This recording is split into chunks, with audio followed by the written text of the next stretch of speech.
नमस्कार साथियों, class 11 UP board के सभी छात्रों को जय हिंद। तो आज हम आप लोगों के लिए लाए हैं अर्धवार्षिक परीक्षा 2024-25 के लिए मोस्ट इम्पॉर्टेंट क्वेश्चन पेपर। अगर आपने इस पेपर को पूरा तैयार कर लिया तो यकीन मानो आपका अर्धवार्षिक में आपका जितना भी मैथमेटिक्स का सिलेबस होता है वो आपका पूरा रिवाइज हो जाएगा। इस क्वेश्चन पेपर में आपको सभी के सभी मीडियम लेवल के क्वेश्चन मिलेंगे जो कि आपके लिए काफ़ी ज़्यादा हेल्पफुल होंगे।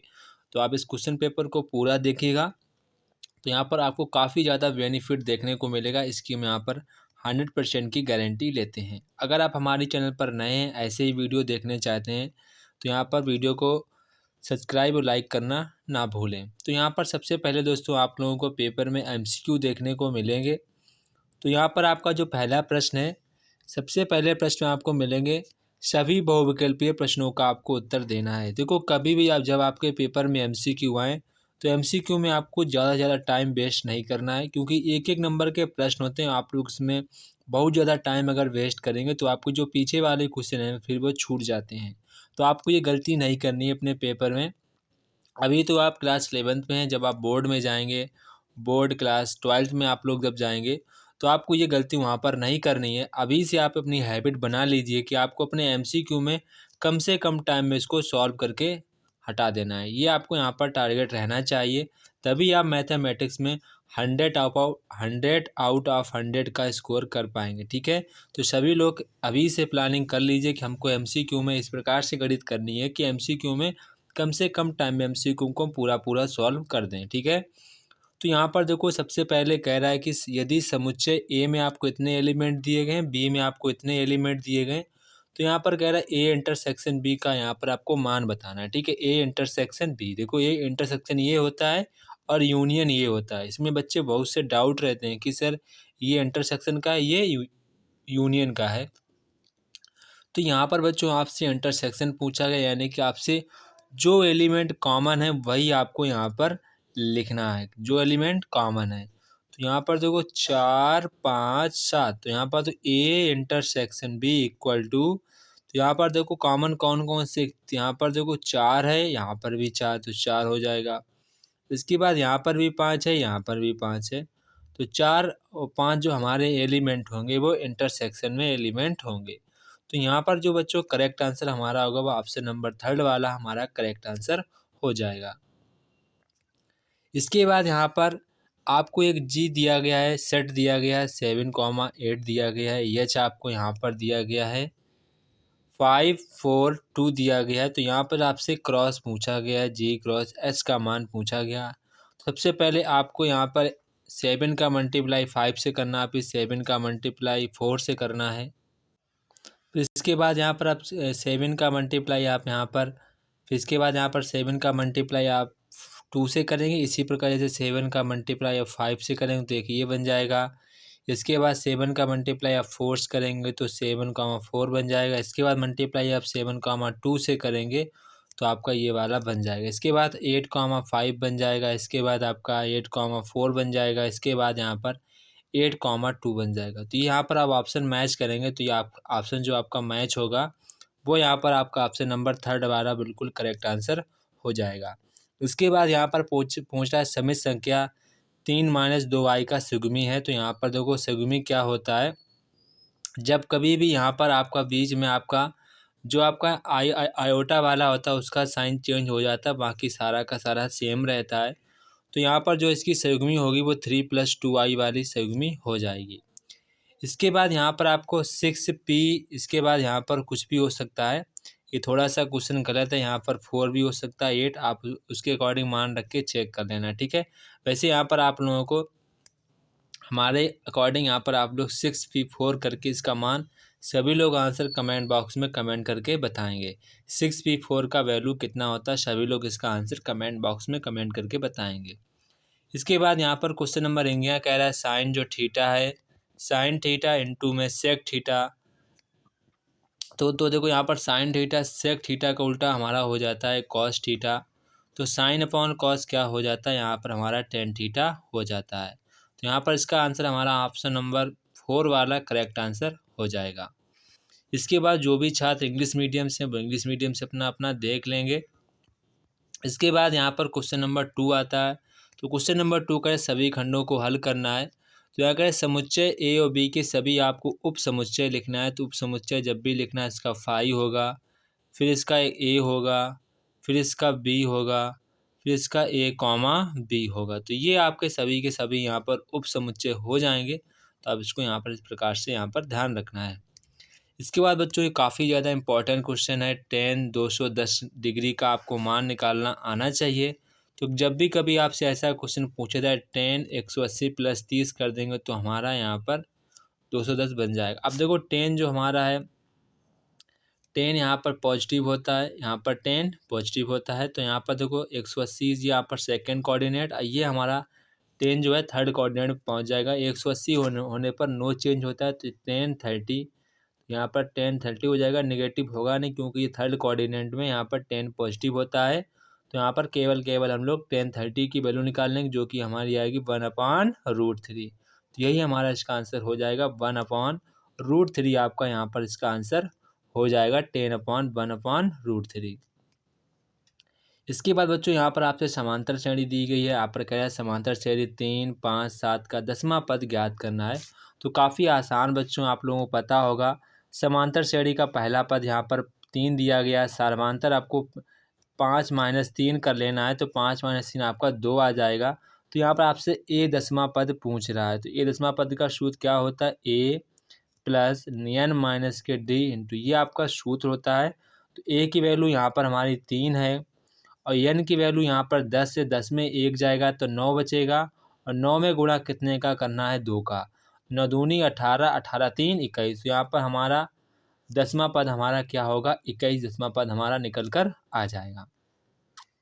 इसके बाद बच्चों यहाँ पर कह रहा है कि इसके बच्चों यहाँ पर कह रहा है 10C8 का यहाँ पर आपको मान निकालना है। तो आप सभी को पता होगा NCR का फार्मूला क्या होता है? Factorial n/r factorial n - r factorial, ये होता है फार्मूला। तो आप सभी लोगों को पता होगा ये हमारा इसका फार्मूला होता है। तो करना क्या है आप लोगों को? फैक्टोरियल 10 और यहाँ पर सबसे पहले फैक्टोरियल 8, इसके बाद यहाँ पर 10 में 2 जाएंगे फैक्टोरियल 2, इसका आपको मान निकालना। तो देखो इसको आपको 10 को क्या लिख देना है? 10 को आपको लिख देना है 10 9 फैक्टोरियल 8, ये आपको लिख देना। तो फैक्टोरियल 8 से फैक्टोरियल 8 कट जाएगा। तो यहाँ पर 2 फैक्टोरियल को हम 1 × 2 लिख सकते हैं। तो 2 से कट जाएगा, 2 5 जा 10, यानी कि हमारा जो आंसर आ जाएगा 45। यहाँ पर हमारा इसका आंसर निकल के आ जाएगा। इसके बाद बच्चों यहाँ पर सेम क्वेश्चन हमारे लिए बहुत ही ज़्यादा इंपॉर्टेंट क्वेश्चन है। ये आपके हर बार परीक्षा में पूछा जाएगा। हो सकता है आपका जो फाइनल एग्ज़ाम हो उसमें भी आपका ये क्वेश्चन पूछा जाए। तो इसको आप अच्छे प्रकार से तैयार कर लेना है। तो यहाँ पर एक बच्चों फार्मूला लगता है, आप सभी को पता होगा। जब भी कभी ऐसा यहाँ पर सवाल आ जाए तो आपको ध्यान रखना है, ये वाला यहाँ पर फार्मूला आपको ध्यान रखना है। NCX = NCY, NCY। तो यहाँ पर अगर ऊपर बराबर होंगे तो एक ये कंडीशन बनती है, एक कंडीशन हमारी बनती है x - के n - y। तो ये हमारी दो कंडीशन बनती हैं। जब ये स्टेटमेंट होगा तो यहाँ पर हमारी ये दो कंडीशन बन जाती हैं। तो इसको आपको यहाँ पर ध्यान रखना है। तो यहाँ पर पूछ रहा है कि इस n की वैल्यू कितनी होगी? तो एक कंडीशन तो ये बनती है, यानी कि n की वैल्यू 4 हो जाएगी। n की वैल्यू 4 हो जाएगी। यहाँ पर n की वैल्यू कितनी हो जाएगी? 4। कितनी हो जाएगी? यहाँ पर हमारी n की वैल्यू हो जाएगी 4। इसके बाद जो भी छात्र यहाँ पर इंग्लिश मीडियम से हों तो वो अपना इंग्लिश मीडियम से देख लेंगे। यहाँ पर सभी के सभी इंग्लिश मीडियम आपको यहाँ पर सेम क्वेश्चन देखने को मिलेंगे, यही आपकी लैंग्वेज होगी। इसके बाद बच्चों यहाँ पर क्वेश्चन नंबर 3 आता है। तो क्वेश्चन नंबर 3 कह रहा है कि सभी खंडों को आपको हल करना है। यहाँ पर आपको कॉट थीटा दिया गया, तो यहाँ पर आपसे साइन थीटा और कॉस थीटा का मान पूछा गया है। तो आपको करना क्या? आपको सबसे पहले यहाँ पर एक ट्रायंगल बना लेना है। कॉट थीटा बराबर आपको दिया गया है। तो यहाँ पर आप इसको अगर आप ऐसा नहीं कर पाते हैं तो टेन थीटा कर लीजिए। तो आपको ये हो जाएगा 8/5। कितना हो जाएगा? 8/5। और टेन थीटा बराबर क्या होता है? लंब बटे आधार, यानी कि लंब आपका इतना ही, आधार इतना दिया गया।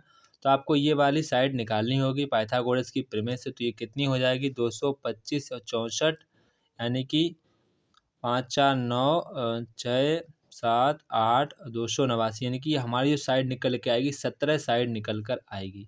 तो हमारा जो त्रिभुज बन जाएगा फाइनली, ये 8 है, ये 15 है, ये 17 है। यहाँ पर पूछा गया साइन थीटा। तो साइन थीटा बराबर क्या होता है बच्चों? लंब बटे कर्ण क्या होता है, लंब बटे कर्ण। तो लंब यहाँ पर हमारा 8 है, कर्ण हमारा पर 17 है। इसके बच्चों यहाँ पर कॉस थीटा पूछा गया, तो कॉस थीटा क्या होता है, आधार बटे कर्ण। आधार कितना है 15, कर्ण कितना है 17। तो ये आपका यहाँ पर दोनों को दोनों यहाँ पर आंसर हो जाएंगे। इसके बाद बच्चों यहाँ पर जो क्वेश्चन नंबर 2 है, तो question number 2 is the most important question आपकी परीक्षा के लिए, आपके फाइनल एग्जाम के लिए भी काफ़ी ज़्यादा इंपॉर्टेंट क्वेश्चन। आप इसको यहाँ पर भूलिएगा नहीं, सबसे ज़्यादा इंपॉर्टेंट क्वेश्चन आपके फाइनल एग्जाम के लिए सबसे ज़्यादा इंपॉर्टेंट क्वेश्चन है। तो यहाँ पर बच्चों आपको ध्यान रखना है, जब भी आपका ऐसा क्वेश्चन है, सबसे पहले आपको अपने टेन टू थीटा का फार्मूला लिखना। तो टेन टू थीटा का फार्मूला क्या होता है, टू टेन थीटा 1 माइनस के टेन स्क्वायर थीटा, 1 माइनस के टेन स्क्वायर थीटा। अब देखो बच्चों यहाँ पर टेन थीटा, यहाँ पर भी टेन थीटा है। अगर हमको टेन थीटा की वैल्यू पता चल जाए तो वहाँ पर हम रिप्लेस कर देंगे, इसकी जगह हमारी टेन टू थीटा की वैल्यू आ जाएगी। ठीक है, तो आपको करना कि यहाँ पर आपको साइन थीटा की वैल्यू दी गई है 4/5 दी गई है। लंब आपको लंब 4 दिया गया, कर्ण यानी कि आधार आपका 3 आ जाएगा। तो यहाँ से आपका टेन थीटा की वैल्यू कितनी आ जाएगी, 4/3 आपकी वैल्यू आ जाएगी। कितनी आ जाएगी, 4/3। और टेन टू थीटा का फार्मूला क्या होता है, टू टेन थीटा 1 माइनस के टेन स्क्वायर थीटा। तो यहाँ पर देखो 2 × 4/3 पूरे का भाग माइनस के 4/3 का होल स्क्वायर हो जाएगा 16/9। अब आपको इसको फाइनली हल कर लेना है, आपका आंसर यहाँ पर आ जाएगा। इसके बाद बच्चों यहाँ पर कह रहा है कि असमिका आपको इसको हल करना है। तो काफ़ी आसान असमिका होती है, आपको इसको हल करना है। तो यहाँ पर देखो माइनस का 3x, जब ये उधर जाएगा तो माइनस का ये बन जाए। अब माइनस का प्लस पूरा गुणा कर देंगे तो 3x या साइन पलट जाता है। तो x की वैल्यू जो आपकी आ जाएगी 4, x की वैल्यू 4 आ जाएगी। इसके बाद यहाँ पर आपको करना क्या है, आपका जो आंसर आ जाएगा x वैल्यू ग्रेटर देन 4, आपका हमेशा ये आंसर आएगा। इसके बाद यहाँ पर कह रहा है गुणोत्तर श्रेणी का आपको 8वां पद ज्ञात करना। तो यहाँ पर आपको जो ए दिया गया वो आपको यहाँ पर 4 दिया गया। आर की वैल्यू यहाँ पर आपकी 12/4 कर देंगे, तो यहाँ पर आपकी ए की वैल्यू 3 आ जाएगी। तो यहाँ से आपकी ए की वैल्यू 4 है, आर की वैल्यू 3 है। तो यहाँ पे आप लोगों से 8वां पद पूछा गया। तो 8वां पद यहाँ पर क्या होता है, ए आर की पावर n होता है। ए की यहाँ पर वैल्यू कितनी है 4, आर की वैल्यू कितनी थी हमारी, आर की वैल्यू थी 3, और 8वां पद पूछा, इसको आपको पावर कर देना, ये आपका फाइनली आंसर हो जाएगा। इसके बाद यहाँ पर बच्चों जो इंग्लिश मीडियम से हैं वो अपना इंग्लिश मीडियम से देख लेंगे। आपको यहाँ पर सेम एडिजिज इंग्लिश में क्वेश्चन दिए गए हैं। इसके बाद बच्चों यहाँ पर क्वेश्चन नंबर 4 आता है। तो क्वेश्चन नंबर 4 कह रहा है सभी खंडों को हल कीजिए। तो यहाँ पर आपको एक समुच्चय दिया गया जिसमें आपको एलिमेंट दिए गए 1 3 5 दिए गए, और आपको एक बी का एक सेट दिया गया है 1 3 5 7 आपको सेट दिया गया है। तो यहाँ से आप लोगों से A minus B union B minus पूछ रहा है। तो ये काफ़ी ज़्यादा इंपॉर्टेंट क्वेश्चन है, आप लोगों को सिद्ध करना है कि इसमें केवल 7 ही बचेगा।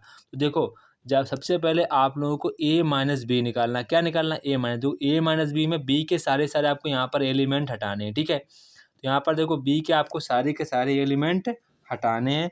तो यहाँ पर देखो बी के एलिमेंट कौन कौन से में सेम है, 3 और 5 हैं। ठीक है, तो 3 हट जाएगा और 1 हट जाएगा इसमें, और बी के एलिमेंट ही कोई नहीं लिखे जाएंगे। साथ साथ में बी वाले अपने ये भी एलिमेंट दिए जाए। तो ए माइनस बी की वैल्यू कितनी आई हमारी सर, 5 आई। कितनी आई, 5 आई। अब यहाँ पर आपको बी माइनस ए की निकालनी है। क्या निकालनी है, बी माइनस ए की निकालनी है। तो जब भी हम लोग यहाँ पर बी माइनस ए की निकालेंगे तो आप थोड़ा सा रफ कर देते हैं, आपको यहाँ पर दिख जाएगा। तो यहाँ पर जब हम लोग बी माइनस ए की वैल्यू को निकालेंगे तो काफ़ी आसान है। यहाँ पर देखो बी माइनस ए की वैल्यू निकालें, तो यहाँ पर जब हमको बी माइनस के ए की वैल्यू निकालनी है, तो यहाँ पर बी के जितने भी एलिमेंट हैं यहाँ पर 4 5, तो यहाँ पर ए के सारे एलिमेंट ये कट जाएंगे। तो ये सारे, तो यहाँ पर कितना बचेगा, केवल यहाँ पर 7 बचेगा। कितना बचेगा, 7 बचेगा। कितना बचेगा, 7 बचेगा। तो यहाँ पर आपसे कह रहा है यूनियन लेना। अब इसका क्या लेना, आप लोगों को इसका यूनियन लेना है। क्या लेना है, यूनियन लेना है। देखो ए माइनस बी में 1 3 5 सारे के सारे कट जाएंगे, तो यहाँ पर 5 बचेगा, कोई एलिमेंट यहाँ पर नहीं बचेगा। गलत हो गया है, एक बार फिर से देख लेते हैं हम लोग। देखो सबसे पहले आपको ए माइनस बी निकालना है, यानी कि ए माइनस बी आपको यहाँ पर निकालना है। तो ए के जितने बी में जितने एलिमेंट है उतने ए में है, तो ये वाले जितने एलिमेंट इसमें अगर रिपीट करें सारे के सारे चले, तो यहाँ पर 0 एलिमेंट, कोई एलिमेंट नहीं है। और बी में एलिमेंट देखेंगे, बी माइनस के ए देखेंगे। सबसे पहले आपको यहाँ पर लिखना होगा 1 3 5 7 माइनस के माइनस के आपको लगाना है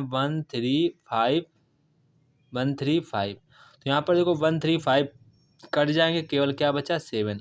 और आप यहाँ पर आपको 5 है उसका वो लेना है यूनियन, तो केवल बचेगा क्या 7। तो ये आपका यहाँ पर प्रूफ हो जाएगा। इसके बाद यहाँ पर आपको एक फंक्शन दिया गया, कह इसका प्रांत ज्ञात कीजिए। तो वो जब भी आपसे प्रांत पूछा जाए, मतलब होता है कि हम यक्स की कौन कौन सी वैल्यू रख सकते हैं। प्रांत का मतलब ये होता है हम यक्स की कौन कौन सी वैल्यू इस समीकरण में पुटअप कर सकते हैं। तो यहाँ पर आपको ध्यान रखना है, कभी भी आपका जो हर है वो कभी भी 0 के बराबर नहीं होना चाहिए, ये आपको ध्यान रखना चाहिए। तो आप देखो यक्स की आप कोई भी वैल्यू रख दीजिए, बस यहाँ पर वो यक्स की वैल्यू नहीं रखनी है जो अपने आपका जो हर है उसको 0 बना दे, वो आपको वैल्यू नहीं रखनी है।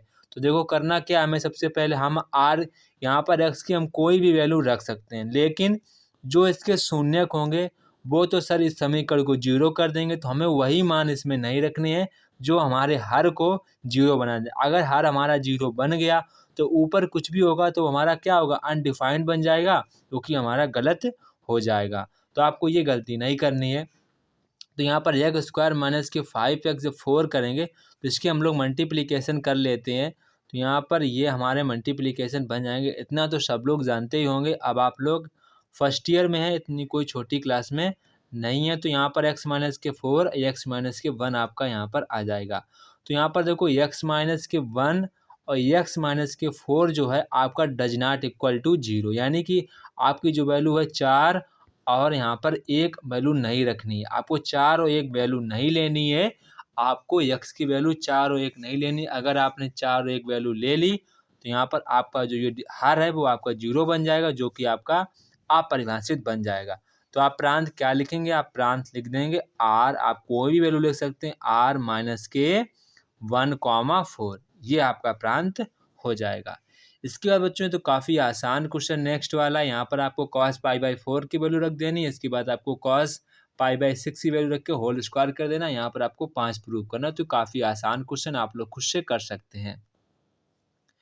इसके बाद बच्चों यहाँ पर घा नंबर आता है। यहाँ पर आपको 10 PR आपको दिया गया है, 50-40 दिया गया है यहाँ पर।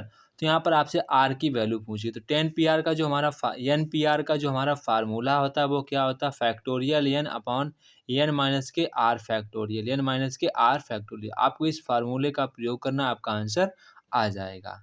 इसके बाद यहाँ पर बच्चों आपको जो इंग्लिश मीडियम से छात्र हैं वो अपना इंग्लिश मीडियम का देख लेंगे। ये आपके लिए काफ़ी ज़्यादा इम्पॉर्टेंट है, आप इनको अच्छे प्रकार से देखिएगा। इसके बाद यहाँ पर आपको कोई 5 प्रश्न हल करने हैं। इसके बाद बच्चों यहाँ पर आपका प्रश्न नंबर 5 आता है। तो प्रश्न नंबर 5 को आपको यहाँ पर आपको कह रहा है कोई 5 खंड आपको यहाँ पर हल करने। देखो आपको कोई 5 खंड हल करने। जब भी आपका ऐसा कभी बोर्ड एग्जाम में या फिर आपका फाइनल एग्जाम में ऐसा कभी प्रश्न आए तो हमेशा ध्यान रखिए आपको वो प्रश्न करने जिसमें आपका कम से कम टाइम जाए। ये आप सबसे ज़्यादा ध्यान रखिएगा, कम से कम टाइम होने वाला है, आप क्वेश्चन को सॉल्व करिएगा। वरना यहाँ पर अगर आपको यहाँ पर ये मन में सोच रहे हैं हम कठिन वाला करेंगे ज़्यादा नंबर मिलेंगे, ऐसा कभी नहीं होता है। जो आपको सबसे ज़्यादा आसान लगे आप कृपया करके वही प्रश्न करिएगा। तो यहाँ पर बच्चों हमारा पहला क्वेश्चन कह रहा है कि आपको एक यहाँ पर सीरीज दी गई है जो कि लगातार घट रही है। आपको दिख भी रहा होगा जो लगातार घट रही है। तो यहाँ पर आपसे पूछा कितने पद का योगफल आपका 35 है। तो करना देखो बच्चों कुछ नहीं, आपको सबसे पहले ये पता करना है कि आपकी कौन सी आपकी सीरीज है। सबसे पहले बच्चों आपका यही काम है कि ये पता करना है कि आपको ये कौन सी हमारी सीरीज है, कि AP है, कि हमारी GP है, कि HP है। तो देखो सबसे पहले आपको पता करना लगातार देखो घट रही है। सर ये तीन लगातार, सर ये 4-4 घट रही है। सर कितनी घट रही है, 4-4 घट रही है। तो यहाँ पर देखो 4-4 घट रही है यानी कि सार्वधातर हमारा समान है। तो ये हमारी AP हो गई, ध्यान हो गया, ये AP हो गई। और यहाँ पर जो हमारा D का वैल्यू हो जाएगा वो -4 हो जाएगा। और यहाँ पर आपसे n की वैल्यू पूछी गई। तो आपको पता होगा SN का फार्मूला क्या होता है, n/2 2a plus n minus के 1 इंटू में D। तो ये आपका बच्चों फार्मूला होता है। तो यहाँ पर आपको SN की वैल्यू 35 दी गई, वो आपको यहाँ पर 35 पुटअप कर देना है। A की वैल्यू आपको यहाँ पर 15 दी गई, वो यहाँ पर लिख देना है। और D की वैल्यू यहाँ पर बच्चों आपको दी गई -4, वो यहाँ पर आपको अंदर मल्टीप्लाई नहीं करना है। मैं आपको बताता हूँ पूरा, आपसे पहले ये नोट कर लीजिएगा।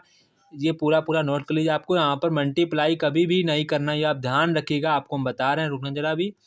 तो यहाँ पर देखिए आपका यहाँ पर 35 लिख गया था, और यहाँ पर इसके बाद आपका जो n/2 है, आपका यहाँ पर जो वैल्यू आया था 15 दूनी 30, कितना हो जाएगा 15 दूनी 30। इसके बाद n-1 इंटू माइनस का ये था, ठीक है। ये आपको यहाँ पर अंदर मल्टीप्लाई अभी नहीं करना है, जब करेंगे तब बताएंगे, ठीक है। तो यहाँ पर देखो सबसे पहले आपको यहाँ पर 35 दूनी 70 हो जाएंगे। इसके बाद बच्चों यहाँ पर देखो इसके बाद मल्टीप्लाई इसका इसमें कर लेते हैं, इसका मल्टीप्लाई अब इसमें कर लेते हैं। आप करते हैं मल्टीप्लाई, तो ये हमारा बन जाएगा 4, ये बन जाएगा हमारा प्लस का 4, ठीक है।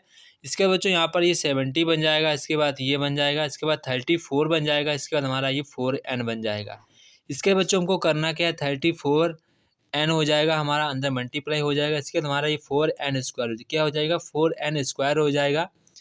4n² होने के बाद अब ये आपका यहाँ पर एक क्वाड्रेटिक इक्वेशन बन जाएगा, जो कि 4n² प्लस 34n70। इसके बाद आपको इसको सॉल्व करना है, n की वैल्यू जो आपकी पॉजिटिव आए वही आपका आंसर होगा, ये आप ध्यान रखिएगा।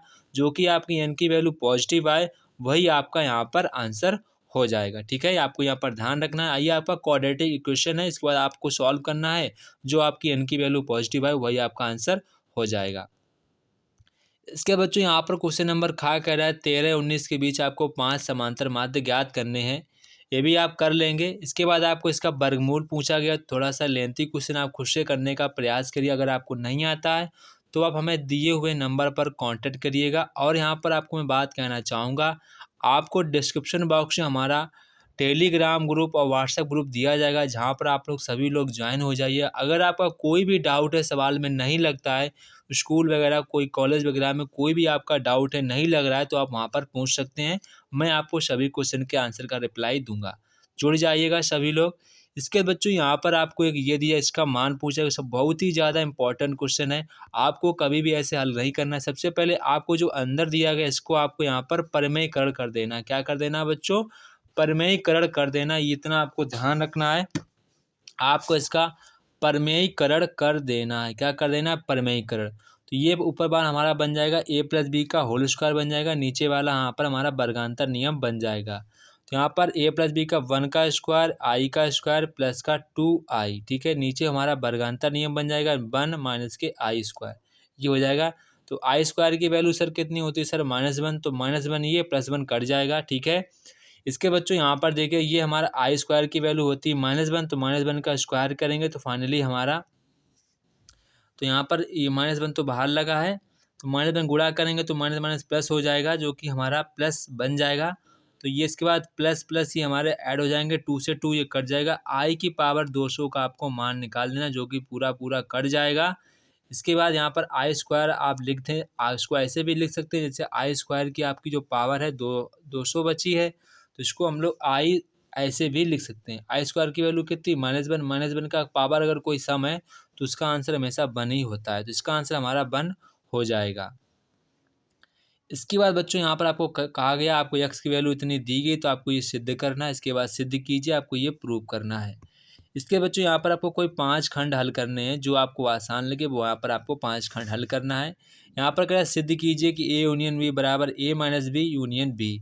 इसके बाद क्वेश्चन नंबर कह रहा है सिद्ध कीजिए cos 30a minus a minus cos 30a plus B, आपको ये प्रूव करना है। यहाँ पर cos a minus B minus cos a plus B आपको फार्मूला लगाना है। टिग्नोमेट्री में आपको इस फार्मूले को बुक से देखना है, फिर आप इसको ईमानदारी के साथ सभी लोग सॉल्व करेंगे। सभी लोग इसको सॉल्व कर यहाँ पर साइन है इतना आपका प्रूव करना है। इसके बाद बच्चों यहाँ पर यदि आपको यहाँ पर दिया गया NP13 दिया गया है, उसका अनुपात आपको इतना दिया गया 3:4, आपको NP13 n+1 P12 आपको इसका रेशियो दिया गया 3/4। तो यहाँ पर आपको NP3 n+1 P12 का आपको फार्मूला दोनों अप्लाई कर देना। यहाँ से आपका n से n कट जाएगा, फाइनली आपका एक नीचे n ऊपर n बचेगा, आपको उसको क्वाड्रेटिक इक्वेशन बनाकर इसको सॉल्व कर देना है। इसके बाद बच्चों यहाँ पर आप लोगों को द्विपद प्रमेय का सूत्र दिया गया, आप इसको सॉल्व करना है। इसके बाद इसका आपको योगफल ज्ञात करना है।